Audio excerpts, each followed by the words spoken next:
So hello everyone, a very good evening to all. I hope आप सब लोग ठीक होंगे। सो वेलकम करता हूं मैं आप सब लोगों का ऑफिस कैम अकेडमी पे। फटाफट से वीडियो को लाइक और शेयर कर दीजिए और चैनल को सब्सक्राइब कर दीजिए और हमें हमारे रिवॉल्यूशन में सपोर्ट कीजिए। तो हमारा चल रहा था केमिकल बॉन्डिंग। आज केमिकल बॉन्डिंग का लेक्चर नंबर 2 है। ज़रा नॉन सब्सक्राइबर्स भैया जो कोई भी है, लड़का लड़की जितने भी एस्पिरेंट्स है, ठीक है, सब लोग ना ही नॉन सब्सक्राइबर में जो लाइक करते हैं, ठीक है, जो भी, वो प्लीज जरा ना शिफ्ट होकर सब्सक्राइबर्स में आ गए। हमें भी ना हमारे इस रिवॉल्यूशन में थोड़ा इस तरह से हमें सपोर्ट कर दे। फीस तो हम मांग नहीं रहे आपसे, एक बटन जो है वो प्रेस करने तक का काम तो आप कर ही सकते हैं, ठीक है।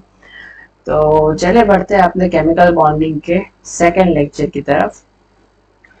सो आज होने वाला है बॉन्डिंग का लेक्चर नंबर 2। बहुत ज़बरदस्त लेक्चर होने वाला है। आज का लेक्चर टाइमिंग पर थोड़ा डिपेंड करेगा। अगर लगता है कि बहुत ज़्यादा अगर टाइम हो चुका है वहाँ तक पहुँचते पहुँचते, क्योंकि आज बहुत ज़बरदस्त ज़बरदस्त बातें जो है, कंसेप्ट जो है वो देखने वाले हैं हम लोग। लेकिन अगर ज़्यादा टाइम हो जाएगा ना तो मैं वो अगले लेक्चर में कवर करूँगा। पहले वहाँ तक पहुँचते हैं। प्रीवियस लेक्चर में मैंने आपको ये सब समझाया था। पहले अपने पानी की बोतल लेके फटाफट से ना बैठ जाइए अपनी जगह पे और नोट्स और जो पेन और कॉपी लेके बैठ जाइए फटाफट। प्रीवियस लेक्चर का थोड़ा सा देखते हैं हम कि हमें पहले जो था वो ल्यूइस ने बताया था कि पूरा जो होता है उनका जो आउटर इलेक्ट्रॉन्स जो होता है, जो एक ऑक्टेट रूल बताया था उन्होंने कि 8 इलेक्ट्रॉन हर एक को ऑक्टेट अपना कंप्लीट करना है, ठीक है। तो ये तो सही था उसका, भाई सबको ऑक्टेट कंप्लीट करना है। लेकिन कुछ मॉलिक्यूल्स में इसमें ऑक्टेट कंप्लीट नहीं था, फिर भी वो मॉलिक्यूल एग्जिस्ट करते थे, उनको वो समझा नहीं पाया था। फिर आए थे वो कॉन्डोन मोर्स और उन्होंने अपने कर्व भी दिया था और उसको एक्सप्लेन भी किया कि ये जो चीजें है ना, ये पोटेंशियल एनर्जी की वजह से है, कि पोटेंशियल एनर्जी को वो अपनी कम करना चाहते हैं, ठीक है। बस इस वजह से वो जो हाइपर और हाइपोवैलेंट बॉन्ड जो मॉलिक्यूल्स है वो बनते हैं, ठीक है। बाकी उनमें ऑक्टेट तो कंप्लीट होता नहीं है। फिर उसके बाद जो थे वो हमारे कौन कौन से बाबा आए थे, उसके बाद हमारे एक और बाबा आए थे, उनका जरा नाम देख लेते हैं। नाम यार ये सारे याद नहीं रहते मुझे। हमारे एक और बाबा जी आए थे, हाँ, सुडगन। सुडगन बाबा आए थे। उन्होंने अपना थियरी दिया था सिंगल इलेक्ट्रॉन स्पीसीज। उन्होंने बोला था कि ये जो हाइपोवैलेंट तो चलो ठीक है, आपने सही बोल दिया, वो अपना पोटेंशियल एनर्जी कम करने के लिए करता है, उसमें इलेक्ट्रॉन ही नहीं है। लेकिन जो हाइपर वैलेंट स्पीसीज जो है उसमें जो एक्स्ट्रा इलेक्ट्रॉन्स बच जाते हैं ना, तो उससे वो दूसरे एटम्स को स्टेबल करने के लिए बॉन्ड बना लेता है और इससे उसकी थोड़ी पोटेंशियल एनर्जी कम हो जाती है, ठीक है। हालांकि वो ऑक्टेट जितना स्टेबल नहीं हो पाता। उन्होंने इस तरह से इसको एक्सप्लेन करने की कोशिश की। उसको फेलियर क्या मिला कि भाई NH5 है, PH5 है, NCl5, ये सब एग्जिस्ट क्यों नहीं करते। तो इसके बाद फिर आए थे सिडविक बाबा और यहीं से शुरू हुई जबरदस्त कहानी। सिडविक अप्रोच, इन्होंने अप्रोच दिया है। इनका अप्रोच कुछ इस तरह से था कि जो न्यूट्रल मॉलिक्यूल्स जो होते हैं, मैं लिख देता हूं यहाँ पे, फॉर न्यूट्रल मॉलिक्यूल फॉर्मेशन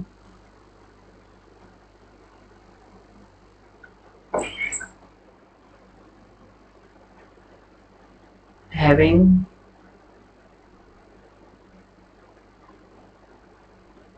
क्या मजाक हो रहा है यार, नॉर्मल कोवेलेंट बॉन्ड। देखिए बने रहे मेरे साथ, बहुत ही जबरदस्त वाली बात है हम सीखने वाले हैं यहाँ पे। कहीं भी जाइएगा मत, बहुत बहुत जबरदस्त कंसेप्ट सीखने वाले हैं। यहीं से कनेक्ट कर दूंगा सारी चीजों को मैं, ठीक है। तो बस बने रहिए मेरे साथ, ठीक है। देखिए, तो यहाँ पे क्या होता है कि इन्होंने कुछ एटॉमिक ऑर्बिटल्स का कंसेप्ट इसमें ले आए और उन्होंने ये चीज बताई कि कोई भी न्यूट्रल मॉलिक्यूल जो होता है उसमें जब एक नॉर्मल कोवेलेंट बॉन्ड बनता है, यानी कि जिसे कहते हैं कि 2 इलेक्ट्रॉन वाला बॉन्ड, ठीक है, तो वो चीज जो होती है वो अनपेयर्ड इलेक्ट्रॉन वाला ऑर्बिटल्स के ओवरलैपिंग से होती है। वो कहना ही चाहते थे कि हाफ फिल्ड बैलेंस शेल जो होता है ना, यानी कहना वो ये चाहते थे बस कि हाफ फिल्ड बैलेंस शेल जो होता है, जिसके बैलेंस शेल में हाफ फिल्ड होता है, ठीक है, ऑर्बिटल्स, वही होते हैं बॉन्ड फॉर्मेशन में अपना पार्ट लेते हैं। फॉर एग्जांपल नाइट्रोजन 2s2 और 2p3, तो इनमें हो गए कुछ, नाइट्रोजन में 3 बॉन्ड बोल होते हैं ना, तो इसमें 2s का और 2p के 3। उन्होंने बोला कि भाई देख लो, इसमें है ना 3 3 अनपेयर्ड इलेक्ट्रॉन है, तीनों यहाँ पे हाइड्रोजन हम लगा देते हैं फॉर एग्जांपल, यानी ये 3 अनपेयर्ड है तो 3 बॉन्ड ये बनाता है। इसके अलावा कार्बन है। अब यहाँ पे वो किस जगह पे उनको ना फेलियर मिला था पता है? यहाँ पे उन्होंने बोला भाई कार्बन जो है, इसमें देखो जरा, इसमें तो इस तरह से है,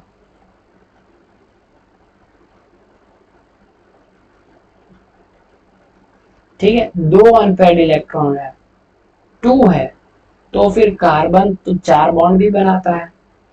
बताओ बताओ, ये क्यों नहीं बता पाता?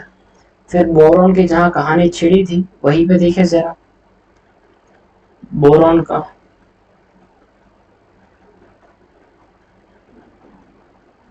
भाई जो बोरॉन है वो तो फिर एक ही बॉन्ड बनाना चाहिए।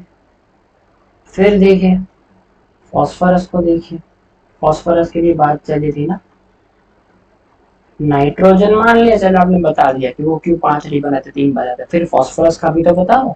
फॉस्फोरस तो फिर उसके भी 3 अनपेयर्ड जो है वो ऑर्बिटल्स 3 ही है, फिर वो क्यों 5 बनाता है?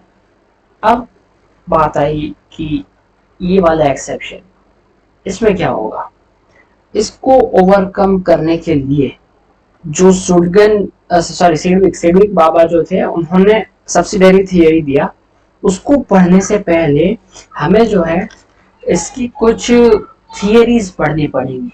उसको समझने के लिए हम ना कुछ थियरी पर फोकस करेंगे थोड़ा, और कुछ थियरी पढ़ने की कोशिश करेंगे, और यहीं पे अपना जो है, जो आप जिसका आपको इंतजार था, और वो वाली सारी थियरीज शुरू हो जाएंगी। ठीक है, यहाँ पे जो है काफी घुमा देते हैं लोग, तो इसमें इसको ना मैं बहुत अच्छे से आपको समझाने की ट्राई करूंगा, बस बने रहिएगा मेरे साथ, ठीक है। देखिए जरा यहाँ पे कंसंट्रेट कीजिएगा। एक तो होती है, इसको उन्होंने एक्साइटेशन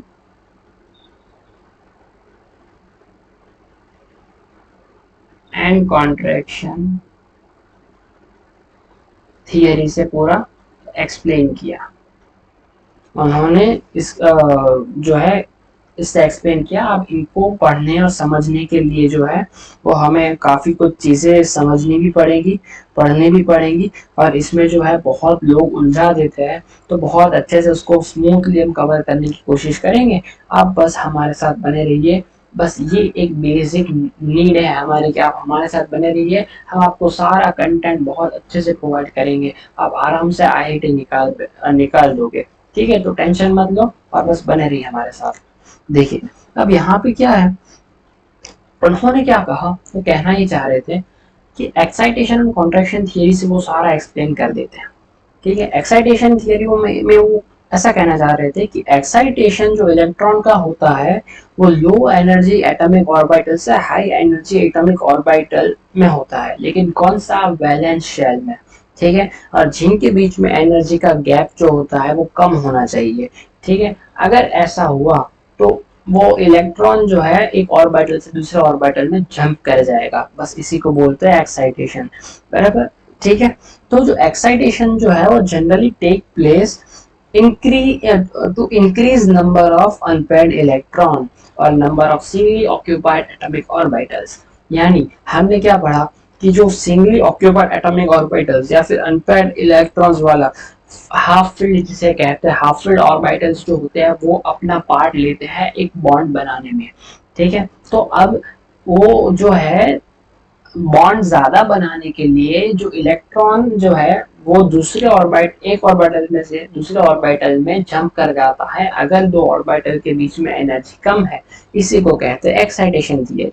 अब मैं पूछता हूँ, यहाँ पे थोड़ी बातें कुछ इस तरह से आएंगी कि भाई इसमें shape, size, penetration effect shielding effect, ये सब कुछ चीजें हमें पढ़नी पड़ेंगी और सब चीजें हम पढ़ेंगे भी।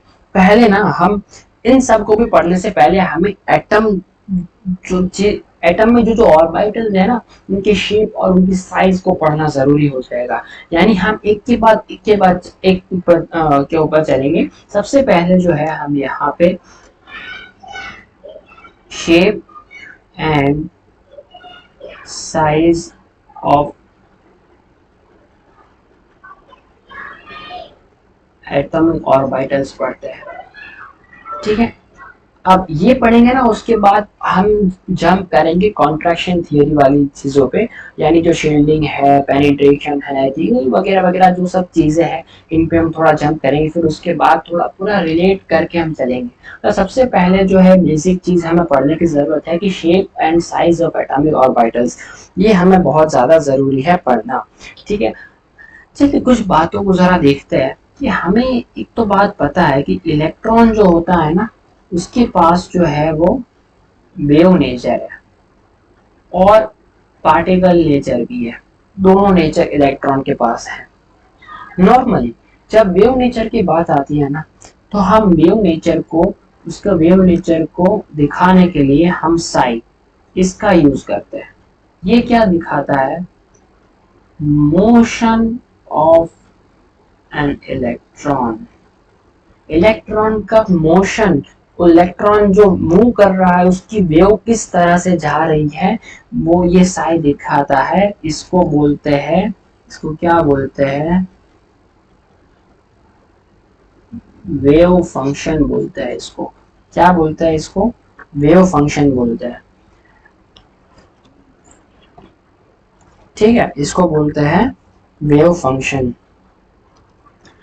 अब वेव फंक्शन यानी आप नाम से ही समझ गए होंगे कि इलेक्ट्रॉन जो है वो किस तरह की वेव जो है वो दिखा रहा है, ठीक है। अब उसके ऊपर से ना पूरा इक्वेशन बनाया जाता है, ठीक है। और वो इक्वेशन जो होता है उसको सॉल्व करके हमें पता लग सकता है कि वेव किस तरह से मोशन कर, इलेक्ट्रॉन किस तरह से मोशन कर रहा है, ठीक है। यानी वो वेव किस तरह से काम कर रही है, इसी को दिखाता है वेव फंक्शन, ठीक है। और वो वेव किसकी है?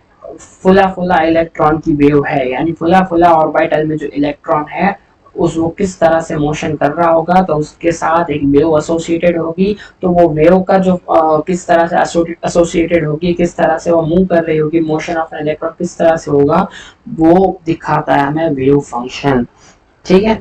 अब आपको पता ही है कि एक वेव जो होता है, होती है, ठीक है, उसमें क्रेस्ट भी होता है और ट्रफ भी होता है, ठीक है। इस तरह से वेव जो है वो मूव करने लगती है। क्रेस्ट होता है उसको हम प्लस से और ट्रफ को हम माइनस से रिप्रेजेंट करते हैं, ठीक है। अब ये बातें तो आपको समझ में आ गई होगी। अब जरा देखते हैं कि ऑर्बिटल्स असल में क्या चीज होते हैं। शेप ऑफ ऑर्बिटल्स, ये शेप कहाँ से हमें समझ में आया, कहाँ से पता लगा? असल में क्या है कि ये जो वेव फंक्शन जो है ना, इसके जो है, चलिए पहले ये बात कर लेते हैं। वेव फंक्शन जो होता है ना, ये दिखाता है मोशन ऑफ एन इलेक्ट्रॉन, जो हमें जान के कोई मतलब नहीं है। वो किसी भी तरह से वेव घूमे, हमें उससे कोई मतलब नहीं है। यानी जो साई होता है ना, नो सिग्निफिकेंस, इसका कोई मतलब ही नहीं है, इसका कोई यूज नहीं है, सिग्निफिकेंस नहीं है इसका कोई।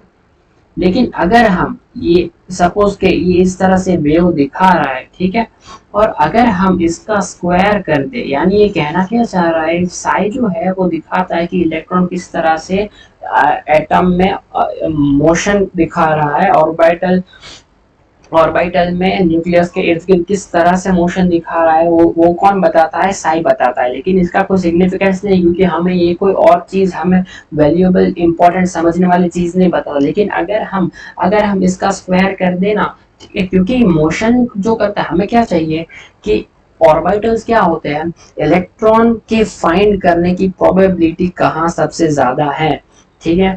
अब जहां पे उसके मिलने की प्रोबेबिलिटी सबसे ज्यादा है, उसको एक ना कर्व देके पूरा डायग्राम ड्रॉ कर लेते हैं। एट द एंड ऑर्बिटल्स क्या है, ऑर्बिटल्स जो होते हैं ना, एक सेकेंड ना, इसको जाने दो, ये हो गया। सो ऑर्बिटल्स की जब हम बात करते हैं तो ऑर्बिटल्स जो होते हैं ना, वो बस एक इलेक्ट्रॉन मिलने की जो संभावना जो होती है ना, वो कितने एरिया में है, बस उसी एरिया को एक आउटर लाइन देके, मैक्सिमम प्रोबेबिलिटी वाली लाइन देके उसको ना जरा एक शेप दे दिया जाता है, एक शेप बन जाता है, उसी को हम ऑर्बिटल बोलते हैं। तो ये जो शेप ऑफ ऑर्बिटल्स जो होते हैं वो इस तरह से निकल के आते हैं, ठीक है। लेकिन असल में क्या है ये ऑर्बिटल्स की प्रोबेबिलिटी कैसे फाइंड करते हैं? तो असल में अगर इलेक्ट्रॉन इस तरह से अगर मोशन कर रहा है तो आप जरा सोचें कि वो इस तरह से मोशन कर रहा है, वो कौन दिखा रहा है? साई। अगर हम इसका स्क्वायर कर दे तो ये जो है ना, ये पूरा पॉजिटिव में आ जाएगा और ये हमें दिखाएगा कि इलेक्ट्रॉन की फाइंड करने की मैक्सिमम प्रोबेबिलिटी कहाँ पे है, क्योंकि प्रोबेबिलिटी कभी नेगेटिव नहीं हो सकती, इसलिए हम इसका स्क्वायर कर देते हैं, ठीक है। तो इलेक्ट्रॉन फाइंड करने की प्रोबेबिलिटी के बारे में हमें ये भाई साहब बताते हैं इस तरह से, ठीक है। तो हमें इस तरह से उसकी प्रोबेबिलिटी मिलती है ज्यादा, और इसको ना हम प्लॉट करते हैं। फॉर एग्जाम्पल मैं आपको एक एग्जाम्पल बताता हूँ। जैसे कि मैं आपको बताऊं, मान लीजिए कि ये साइन थीटा है, मैं आपको साइन थीटा से समझाता हूँ, ठीक है। साइन थीटा है हमारा जो फंक्शन है, वो साइन थीटा अगर है, ठीक है।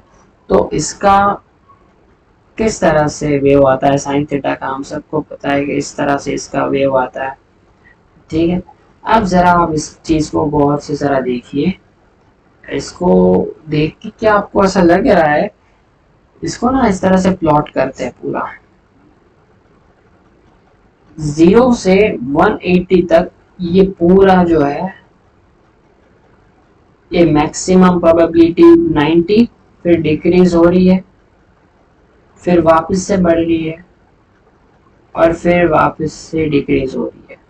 देखो इसको प्लॉट किया, एक शेप बन गया, ठीक है। अब इन्हीं शेप को बोलते हैं शेप ऑफ ऑर्बिटल्स, और कोई बड़ी बात नहीं है, यानी कि प्रोबेबिलिटी जो है उसको ना वो प्लॉट कर देते हैं, और उनसे जो हमें मिलता है वो होता है शेप ऑफ ऑर्बिटल्स। अब इनकी साइज वगैरह जो होती है वो किस तरह से होती है उसको हम थोड़ा समझते हैं, क्योंकि जो साइज स्क्वायर जो होते हैं ना, वो 3 पार्ट होते हैं उसके, और उसमें से जो एक पार्ट है इसे बोलते हैं रेडियल पार्ट। वो हमें दिखाता है कि इसका डिस्टेंस कितना है न्यूक्लियस से, या इसका जो है डिस्टेंस कितना है, ठीक है। और ये वाली जो थीटा और फाई जो है इसे बोलते हैं एंगुलर पार्ट। ये हमें दिखाते हैं कि कौन से एंगल पे मैक्सिमम प्रोबेबिलिटी है, क्या ये, या फिर ये, या फिर ये, ठीक है। यानी ये जो साइज स्क्वायर जो है इसके 3 पार्ट है, इसमें से एक है रेडियल पार्ट जो हमें दिखाता है कितनी दूरी पे इसकी प्रोबेबिलिटी फाइंड करने के मैक्सिमम, कितनी दूरी पे इसकी इलेक्ट्रॉन मिलने की प्रोबेबिलिटी मैक्सिमम है, और जो थीटा और फाई है वो बता दे कि कौन कौन से एंगल पे मैक्सिमम है। ये दोनों पार्ट मिलके हमें ऑर्बिटल्स के बारे में पूरी की पूरी जानकारी देते हैं, ठीक है। आई होप आपको ये बातें समझ में आ गई होंगी, ठीक है। रियलिटी में तो क्या होता है कि मान लीजिए फॉर एग्जांपल कि ये न्यूक्लियस है, अब हमें जो है यहाँ पे प्रोबेबिलिटी मिल गई मैक्सिमम, फिर यहाँ पे मिल रही है, तो ये क्या चीज हो गई यार? सिंपल सी तो चीज है, यानी ये क्या रिप्रेजेंट कर रहा है? Different distance. मान लो कि एक डिस्टेंस पे हमें मिली, ठीक है, वो फिर उसके बाद जो है नोड आ गया, इसको हम एटॉमिक स्ट्रक्चर हम सीखे थे, यहाँ बीच में जो है उसे क्या कहते हैं? रेडियल नोड कहा जाता है, जहाँ प्रोबेबिलिटी जो होती है बिल्कुल 0 होती है, ऑलमोस्ट नियर टू 0, ठीक है, नियर टू 0 होती है। प्रोबेबिलिटी फाइंड करने की। यानी आपको आई होप समझ में आ गया होगा। यानी अगर ये जो बीच में जो डिस्टेंस रहता है ना, ठीक है, ये क्या रिप्रेजेंट करता है, ये एक डिफरेंट डिफरेंट एनर्जी स्टेट बताता है। ठीक है, ये एक एनर्जी स्टेट हो गया, फिर ये एक एनर्जी स्टेट हो गया। ठीक है, तो आई होप आपको ये बातें समझ में आ गई होंगी। और ऑर्बिटल्स तो क्या है, उसका कोई शेप नहीं है असल में, वो सिर्फ जो है प्रोबेबिलिटी डिस्ट्रीब्यूशन कर्व है सिर्फ। ठीक है, प्रोबेबिलिटी डिस्ट्रीब्यूट करते वक्त जो हमारे पास कर्व बन जाता है पूरा, उसी को हम ऑर्बिटल का शेप दे देते हैं। ठीक है, तो आई होप इस तरह से पूरा शेप जो मैंने समझाया वो आपको समझ में आ गया होगा कि इस तरह से ऑर्बिटल्स का पूरा डिफरेंट डिफरेंट शेप दिया जा रहा है। अब देखिए जरा आगे जरा बढ़ते हैं इसमें।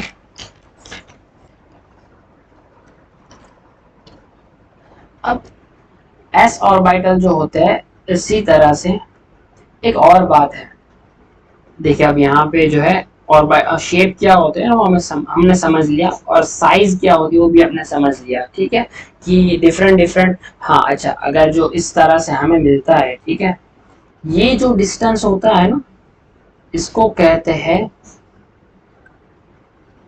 मैक्सिमम।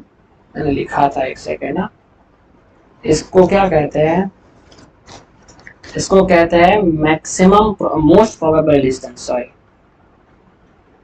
Most probable distance. यानी कि यहाँ जो है इलेक्ट्रॉन फाइंड करने की संभावना सबसे ज्यादा है, क्योंकि अगर इलेक्ट्रॉन घूम रहा है इस पे तो इस तरह से जो है पूरा वेव बनाएगा। ठीक है, तो देखिए वो ज्यादातर तो जो हिस्सा है वो वेव पे ही, इस सर्कल पे ही आ रहा है। यानी ये जो डिस्टेंस होता है ना, ये उसका रेडियस भी होता है, यानी उसका डिस्टेंस भी होता है, जिसे कहते हैं कि एनर्जी स्टेट भी होता है, जो हमें दिखाता है मोस्ट प्रोबेबल डिस्टेंस दिखाता है हमें। ठीक है, आई होप आपको ये बात समझ में आ गई होगी। जैसे कि अगर पी ऑर्बिटल के लिए ड्रॉ कर लिया जाए तो इस तरह से कुछ इनके लिए ड्रॉ होगा।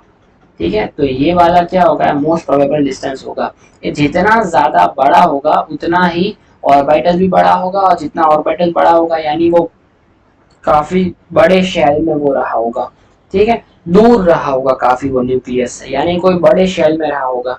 ठीक है, तो आई होप आपको ये बात समझ में आ गई होगी। जैसे कि अगर यहाँ पे हम कह दे कि हमें थोड़ा प्रोबेबिलिटी यहाँ पे मिल रही है, फिर यहाँ पे मिल रही है, फिर यहाँ पे मिल रही है, तो ये क्या रिप्रेजेंट करता है, ये फर्स्ट एनर्जी लेवल रिप्रेजेंट करता है, ये सेकेंड, ये थर्ड, क्योंकि इलेक्ट्रॉन तो एक क्वांटाइज्ड एनर्जी के लेवल में ही वो घूमता है, जहाँ पे उसका एंगुलर मोमेंटम h/2 के इंटीग्रल मल्टीपल में होता है। ठीक है, तो आई होप आपको ये बातें समझ में आ गई होगी। तो एस ऑर्बिटल जो होता है वो इसी तरह से उसका शेप होता है।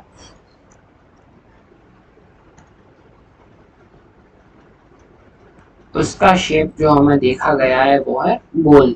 अब आपने देखा होगा कि ऑर्बिटल्स के अंदर ना कई बार प्लस माइनस, जैसे कि फिर पी ऑर्बिटल की बात करते हैं,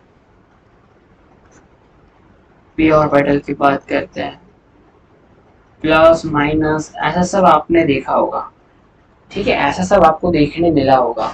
इसका मतलब ये कोई चार्ज रिप्रेजेंट नहीं करता, ये ना, ये फेज रिप्रेजेंट करता है। क्या रिप्रेजेंट करता है, फेज। और जैसे ही एक नोड आ जाए ना बीच में, तो उसका जो फेज होता है वो ट्रांसफॉर्म हो जाता है।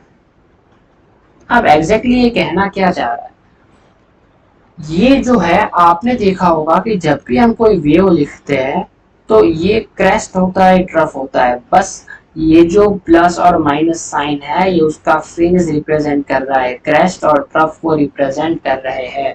और आपको पता है कि जैसे ही क्रेस्ट और ट्रफ चेंज होते हैं ना एक दूसरे में, तो यहाँ पे जो है बीच में पहले वो यहाँ पे इस पॉइंट के बाद से फिर ट्रफ शुरू होता है। तो यहाँ पे भी देखो ये इसी तरह से ये क्रेस्ट हुआ, और फिर जैसे ही ट्रफ शुरू हुआ तो साइन चेंज हो गया। ठीक है, तो एक लोब क्रेस्ट वाली है, एक लोब ट्रफ वाली है। ठीक है, आई होप आपको ये समझ में आ गए होगा। ठीक है, तो आई होप आपको ये बात सारी क्लियर हो गई होगी। और यहाँ पे जो है या तो सारी की सारी प्लस में देखा जाएगा, या तो फिर माइनस में देखा जाएगा, यहाँ पे जो है ऑपोजिट देखा जाएगा।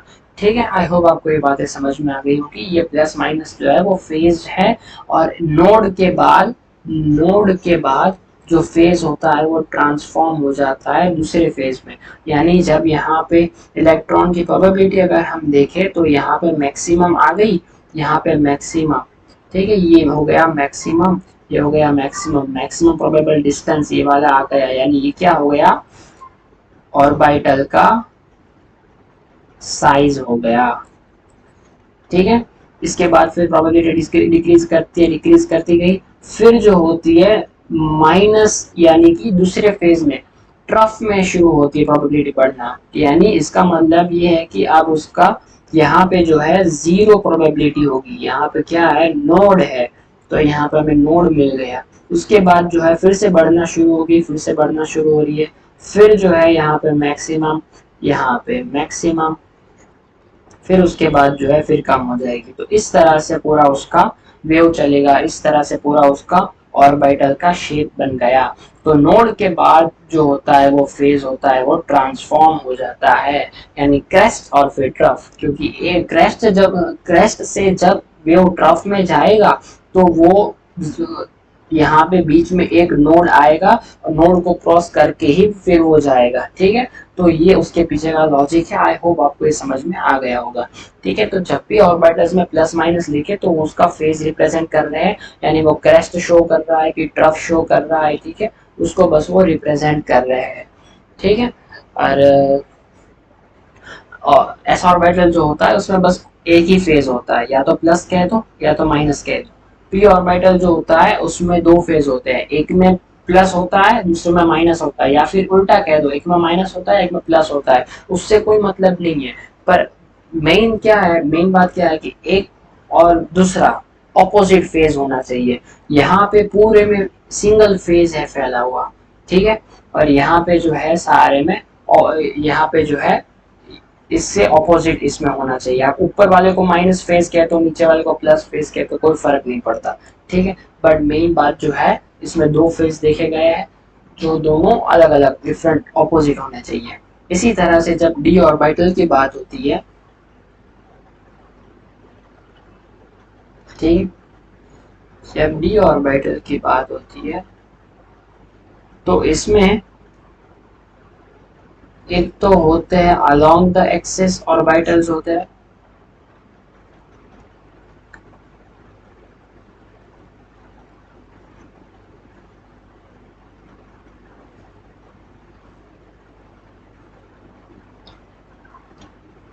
और जो है अच्छा पी ऑर्बिटल भी तीन तरह के होते हैं। पी ऑर्बिटल भी एक एक्स एक्सिस में देखा गया है, एक वाई एक्सिस में देखा गया है, और एक जो है जेड एक्सिस में देखा गया है। ठीक है, तीन पी ऑर्बिटल्स जो है वो देखे गए। फिर डी ऑर्बिटल्स पांच होते हैं, एक दो होते हैं अलोंग द एक्सिस होते हैं, और बाकी के तीन होते हैं इन बिटवीन द एक्सिस होते हैं।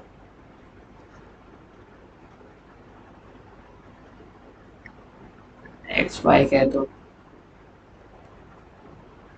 डी एक्स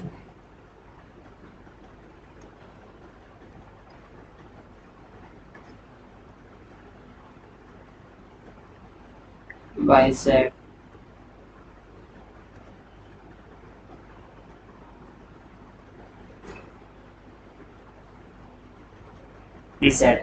ठीक है, इस तरह से तीन होते हैं। इसमें क्या होता है कि दोनों ऑर्बिटल जो आमने सामने होते हैं ना, दोनों लोब्स जो होती है आमने सामने, दोनों सेम फेज की होती है, और दूसरे में ही दोनों दूसरे फेज की। इसी तरह से ये पूरी दोनों लोब्स जो है वो एक फेज, और ये रिंग है माइनस फेज। सब में सेम तरह से डी ऑर्बिटल में इस तरह से पूरा फेज को डिस्ट्रीब्यूट किया गया होता है। ये माइनस होगी। ठीक है, आई होप आपको ये बातें समझ में आ गई होगी। और इसी तरह से इन्हीं के ऊपर से जो होती है सिमेट्री ऑफ ऑर्बिटल को पढ़ते हैं। ठीक,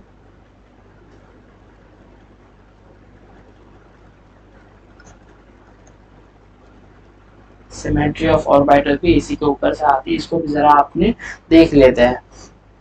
अगर C2 एक्सिस या फिर POS अगर कोई भी ऑर्बिटल में ये पाया जाता है, तब वो ऑर्बिटल जो होता है वो सिमेट्री प्रेजेंट है, उसमें सिमेट्री प्रेजेंट है उस ऑर्बिटल में। और सिमेट्री को ही ग्रीक लैंग्वेज में जेरेड कहते हैं, यहीं से जेरेड और अनजेरेड आते हैं।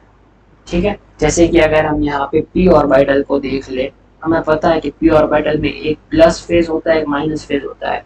तो यहाँ पे ना तो आप जरा यहाँ पे देखिए, ये वाला नोड है, ऊपर प्लस है नीचे माइनस है, तो क्या यहाँ पे इस तरह से होगा। ठीक है, तो ये जो होता है वो अनजेरेड होता है। जहां आप एस ऑर्बिटल देख ले, सारे में सेम डिस्ट्रीब्यूटेड है। ठीक है, तो इसमें कुछ भी ऐसा नहीं कह सकते। ठीक है, ये जो होता है वो जेरेड ही होता है। इसके अलावा डी ऑर्बिटल को देख ले, अरे यार क्या ड्रॉ कर रहा हूँ, ये दोनों प्लस होते हैं, दोनों माइनस होते हैं। देखो, यानी जो ऑर्बिटल होता है ना, एक ऑर्बिटल, इसका डबल डंबल शेप होता है। एक डंबल में आमने सामने, ठीक है, आमने सामने न्यूक्लियस के अगर एक लोब जो होता है, ठीक है, उसके सामने वाला लोब उसी फेज में अगर रहा हो तो फिर वो जेरेड है। अगर उसका फेज चेंज हो गया तो वो अनजेरेड है। यहाँ पे फेज चेंज हो गया यानी ये अनजेरेड, यहाँ पे फेज सेम रहा दोनों का, ये जेरेड। तो आप जरा यहाँ पे एक नोट कर लीजिए एक बात, एस होता है वो जेरेड होता है, पी अनजेरेड होता है, डी जो होता है वो जेरेड होता है। कि इस तरह से फ्यूचर का भी बोल दिया भाई वो जेरेड होगा, इस तरह से थोड़ा देखा गया। ठीक है, समझ में आ गया। एक जेरेड आ रहा है, एक अनजेरेड आ रहा है, एक जेरेड आ रहा है, एक अनजेरेड आ रहा है, इस तरह से पूरा आ रहा है। सो ये हो गई जनरलाइजेशन। तो आपको एटम के ऑर्बिटल्स और जो इनके शेप है किस तरह से है और इनके अंदर सिमेट्री किस तरह से, वो पूरा मैंने एक्सप्लेन कर दिया है। ठीक है, अब एक डायरेक्शनल प्रॉपर्टीज जो है ऑर्बिटल्स के, उसके बारे में जरा देख लेते हैं और डिफ्यूजन देख लेते हैं। उसके बाद जो इफेक्ट शुरू होगा ना, अब जो ऑर्बिटल्स के शेप और उनके साइज जो है ना, उनका इफेक्ट जो लगता है ना, ठीक है, उसके बारे में जब हम पढ़ेंगे, वहां से हम पूरा कहानी शुरू कर देंगे, पेनिट्रेशन और शील्डिंग वाला। ठीक है, तो मैं आज आपको एक और टॉपिक आखिरी पढ़ा देता हूँ, फिर आज की क्लास यहीं पे अपने एंड करते हैं, वरना फिर आप वो मेन टॉपिक पे आते आते ना बोर हो जाओगे। वरना यहाँ पे जरा देखिए, एक लास्ट टॉपिक मैं आपको यहाँ पे पढ़ा देता हूँ।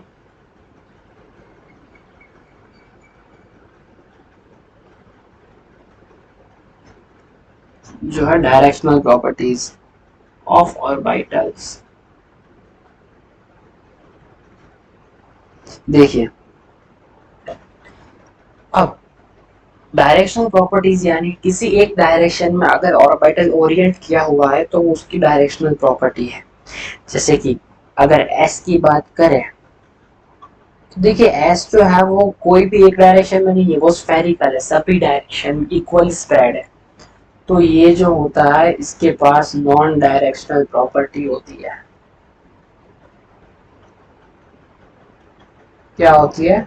नॉन डायरेक्शनल प्रॉपर्टी होती है। अगर p ऑर्बिटल की बात करें,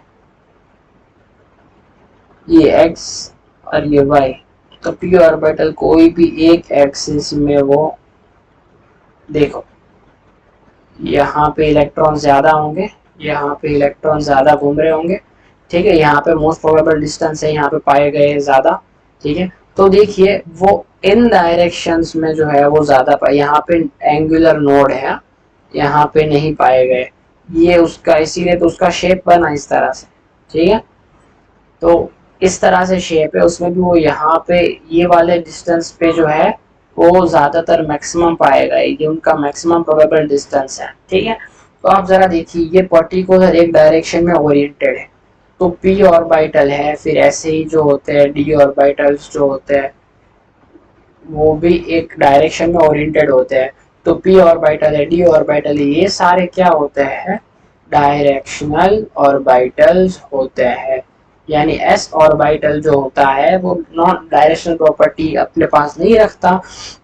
जैसे कि यहाँ पे अगर d ऑर्बिटल की बात कर ली जाए तो देखो वो इलेक्ट्रॉन्स इसी एरिया में है, इसी एरिया में। यहाँ पे जो है, यहाँ पे कोई भी फोर्स उन पे नहीं लग रहा है, ठीक है, यहाँ पे न्यूक्लियस का कोई भी फोर्स नहीं लग रहा है, बस ये लोब में ही इलेक्ट्रॉन्स है, बस इतने ही एरिया में इलेक्ट्रॉन पे फोर्स लग रहा है। यहाँ से ही हम अपनी आगे की बातें और बढ़ाने वाले हैं। यानी ये पर्टिकुलर डायरेक्शन में ओरिएंटेड है, जहाँ की एस ऑर्बिटल क्या है कि सभी जगह एवरी डायरेक्शन में इक्वली फैला हुआ है। ये पर्टिकुलर डायरेक्शन में फैले हुए ऑर्बिटल्स हैं, इनके पास डायरेक्शनल प्रॉपर्टी होती है, यानी कि पर्टिकुलर डायरेक्शन में ये लोग फैले हुए हैं। इसी को डायरेक्शनल प्रॉपर्टी बोलते हैं ऑर्बिटल्स की, ठीक है। अब order of diffusion of orbital, ये थोड़ा सा मैं बेस रख देता हूँ यहाँ पे, ठीक है, फिर उसके बाद जो है आगे फिर बाद में देखेंगे।